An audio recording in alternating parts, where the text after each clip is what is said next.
اعوذ باللہ من الشیطان اللعین الرجیم بسم اللہ الرحمن الرحیم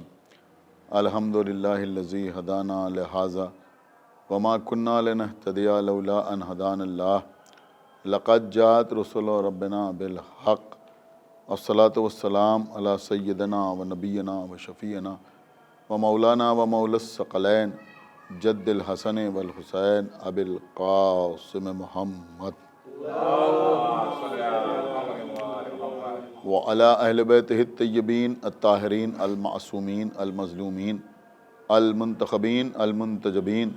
الذین اذھب اللہ عنہم الرجس وطہرہم تطہیرا وَلَعْنَةُ اللَّهِ عَلَىٰ أَعْدَائِهِمْ وَقَتْلَتِهِمْ وَغَاصِبِي حُقُوقِهِمْ وَمُنْكِرِي فَضَائِلِهِمْ وَمَصَائِبِهِمْ أَجْمَعِينَ من الآن إلى يوم الدين اما بعد فقد قال رسول اللہ صلی اللہ علیہ وآلہ وسلم بسم اللہ الرحمن الرحیم ھذا حسین فارفوہ صلوات بر محمد۔ حضرات، مدینہ میں مسجد النبوی ہے، پیغمبر اسلام ہیں، مسجد اصحاب رسول سے، انصار و مہاجرین سے چھلک رہی ہے۔ پیغمبر اسلام دین کی گفتگو کر رہے ہیں، شریعت کی بات ہو رہی ہے، نماز کا طریقہ سکھایا جا رہا ہے، روزے کے احکام پہنچائے جا رہے ہیں،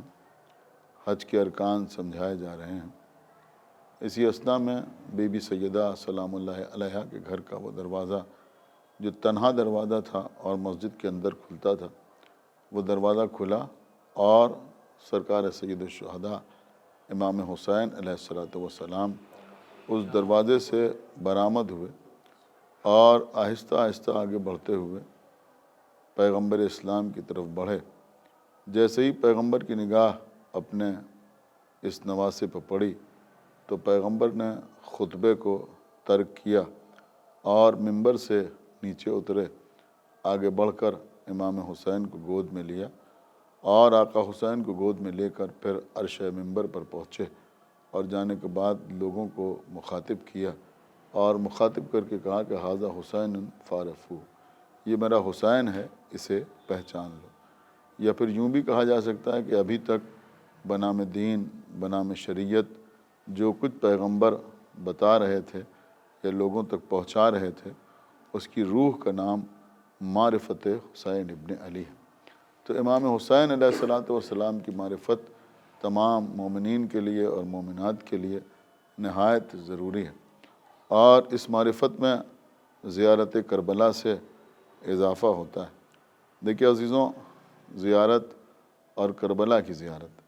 کربلا کی زیارت وہ زیارت ہے جو سید الزیارات کہلاتی ہے، یعنی تمام زیارتیں اپنی جگہ پر ہیں، لیکن کربلا کی زیارت زیارتوں کی سردار کہلاتی ہے۔ آپ یوں سمجھیں کہ جس طرح سے رمضان کا مہینہ ہے، اسے سید الشہور کہا جاتا ہے، شہر کہتے ہیں مہینے کو سید الشہور، یعنی مہینوں کا سردار۔ جس طرح سے جمعہ کو سید الایام کہا جاتا ہے، یعنی دنوں کا سردار۔ جیسے مثلا کبوتر کو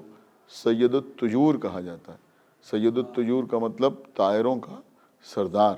جیسے عام طور پر کچھ لوگ یہ کہہ دیتے ہیں اپنی سادگی کی بنیاد پر کہ کبوتر جو ہیں وہ سید ہوتے ہیں، تو کبوتر کے سید ہونے کا یہ مطلب نہیں ہے کہ وہ جیسے نقوی حضرات ہوتے ہیں یا تقوی ہوتے ہیں یا زیدی ہوتے ہیں یا رضوی ہوتے ہیں یا عابدی ہوتے ہیں، ان معنوں میں سید ہوتے ہیں، بلکہ اس کے سید ہونے کا مطلب یہ ہے کہ اسے سید الطیور کہا جاتا ہے، یعنی پرندوں کا، طائروں کا سردار۔ تو جس طرح سے رمضان سید الشہور ہے، جمعہ سید الایام ہے، بالکل اسی طرح سے کربلا کی زیارت سید الزیارات ہے۔ اور میں سمجھتا ہوں کہ اس بات کو آپ آسانی سے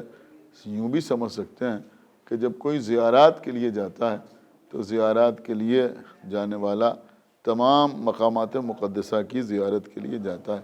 یعنی عام طور پر ایک پیکج ہوتا ہے اور جانے والا عراق کی زیارتیں کرتا ہے اور ایران کی زیارتیں کرتا ہے یا سیریا جاتا ہے۔ تو جو بھی زیارت کے لیے جاتا ہے وہ نجف اشرف بھی جاتا ہے، سامرہ بھی جاتا ہے، کاظمین بھی جاتا ہے اور دیگر مقامات پر بھی جاتا ہے، مشہد مقدس بھی جاتا ہے، اگر عمرے کے لیے جاتا ہے تو مدینہ بھی جاتا ہے، مکے بھی جاتا ہے۔ لیکن اگر کوئی زیارات کے لیے جا رہا ہو اور آپ اس سے پوچھیں کہ کہاں جا رہے ہو، تو کوئی آپ سے یہ نہیں کہتا کہ ہم نجف جا رہے ہیں، کوئی یہ نہیں کہتا کہ ہم سامرہ جا رہے ہیں، کوئی یہ نہیں کہتا کہ ہم مشہد جا رہے ہیں، کوئی یہ نہیں کہتا کہ ہم مدینہ جا رہے ہیں یا مکے جا رہے ہیں یا کاظمین جا رہے ہیں، بلکہ جس سے پوچھئے کہ تم کہاں جا رہے ہو تو وہ کہتا ہے ہم کربلا جا رہے ہیں۔ سمجھ رہے ہیں آپ؟ تو اس کا مطلب یہ ہوا کہ کربلا کی زیارت جو ہے وہ سید الزیارات ہے، اور جب آدمی کربلا کی زیارت کر لیتا ہے تو اس کو محسوس ہوتا ہے کہ ہم نے ساری زیارتیں کر لیں، اس لیے کہ بغیر کربلا جائے ہوئے تمام زیارات نامکمل محسوس ہوتی ہیں۔ تو یہ کربلا کی زیارت ہے، اور اس کے لیے بڑی حدیثیں معصومین سے منقول ہوئی ہیں، مثلا امام جعفر صادق علیہ السلام ارشاد فرماتے ہیں کہ جب اللہ اپنے کسی بندے کے ساتھ نیکی کرنا چاہتا ہے تو اسے زیارت قبر حسین کا شرف عطا کرتا ہے۔ تو بہرحال ایک بہترین عمل ہے زیارت امام حسین علیہ السلام، اور زیارت اور معرفت امام حسین علیہ السلام کے ساتھ زیارت، اس کا جو اجر ہے وہ بیان نہیں کیا جا سکتا۔ بہرحال لوگ اپنے خرچ سے بھی زیارت کے لیے جاتے ہیں، اور میں سمجھتا ہوں کہ ان حضرات نے یہ بڑا اچھا طریقہ اختیار کیا ہے، اور پہلے بھی اس طرح سے قرآن دازی کے سلسلے رہے، اور یہ بھی قرآن دازی کا بڑا اچھا سلسلہ ہے۔ اور قرآن دازی میں جو لوگ شریک ہوتے ہیں تو ان کی بھی نیت یہ ہونا چاہیے کہ ہم اتنے روپے سے یا اتنی رقم سے اس قرآن دازی میں شریک ہو رہے ہیں،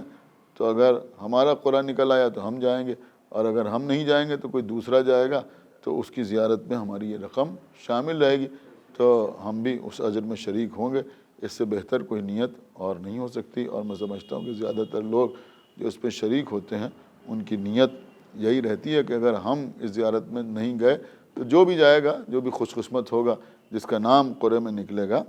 وہ زیارت کے لیے جائے گا اور اس کی زیارت میں ہماری شرکت ہوگی۔ اور ظاہر سی بات ہے کہ یہ آل محمد کا گھرانہ ہے، تو یہاں پر اجر میں کوئی کمی نہیں ہوتی۔ میں ایک چھوٹی سی مثال آپ کی خدمت میں پیش کروں کہ مثلا کسی نے سورہ حمد کی تلاوت کی، اور سورہ حمد کی تلاوت کر کے کسی ایک شخص کا نام لے کے اس کو بخشا کہ اس کا ثواب اس کو پہنچے، تو ظاہر سی بات ہے کہ اس کو اس کا ثواب پہنچے گا۔ لیکن اگر ہم سورہ حمد کی تلاوت کریں اور کہیں تمام مومنین و مومنات تک اس کا اجر پہنچے اور اس کا ثواب پہنچے، تو اب اللہ کی بارگاہ سے یہ امید تو ہم نہیں کر سکتے کہ وہ ثواب کو ڈسٹریبیوٹ کرے گا، تھوڑا تھوڑا حصہ، تھوڑا ان کو، تھوڑا ان کو، تھوڑا ان کو، تھوڑا ان کو، اس لیے کہ وہاں خزانے میں کوئی کمی نہیں ہے۔ تو اگر ہم نے سورہ حمد کی تلاوت کر کے کسی ایک کو بخشا تو بھی اس کو اجر ملا، اور اگر یہ کہا کہ تمام مومنین و مومنات کو، تو وہاں ایسا نہیں ہوگا کہ اس کے پارٹس کر کے سب کو الگ الگ اجر دیا جائے، بلکہ سورہ حمد کی تلاوت کا جو مکمل اجر ہے وہ ہر آدمی کو حاصل ہوگا۔ تو اسی طرح سے اگر ایک چھوٹی سی رقم سے بھی ہم اس میں شریک ہوتے ہیں، اور کوئی ایک آدمی زیارت کے لیے جاتا ہے، تو ایسا نہیں ہے کہ سب کو پارٹس میں اجر ملے، بلکہ ہم سمجھتے ہیں ہر شریک ہونے والے کو مکمل زیارت کا ثواب عطا ہوگا۔ ایک صلوات پڑھیں بر محمد و آل محمد۔ تو یہ ساتواں دور ہے اس قرآن دازی کا، اور بہرحال اب آپ حضرات کے سامنے دیکھیے اس میں سے ایک پرچی نکالتے ہیں، جو بھی خوش قسمت ہوگا اور جس کے لیے ادھر سے انویٹیشن ہوگا، بلاوا ہوگا، انشاءاللہ اس کا نام اس میں نکلے گا۔ آپ حضرات ایک صلوات پڑھیں بر محمد۔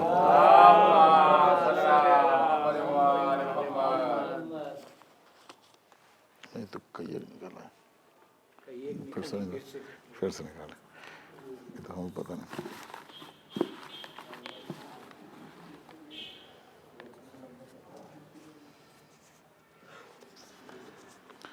یہ 203 نمبر ہے، 203۔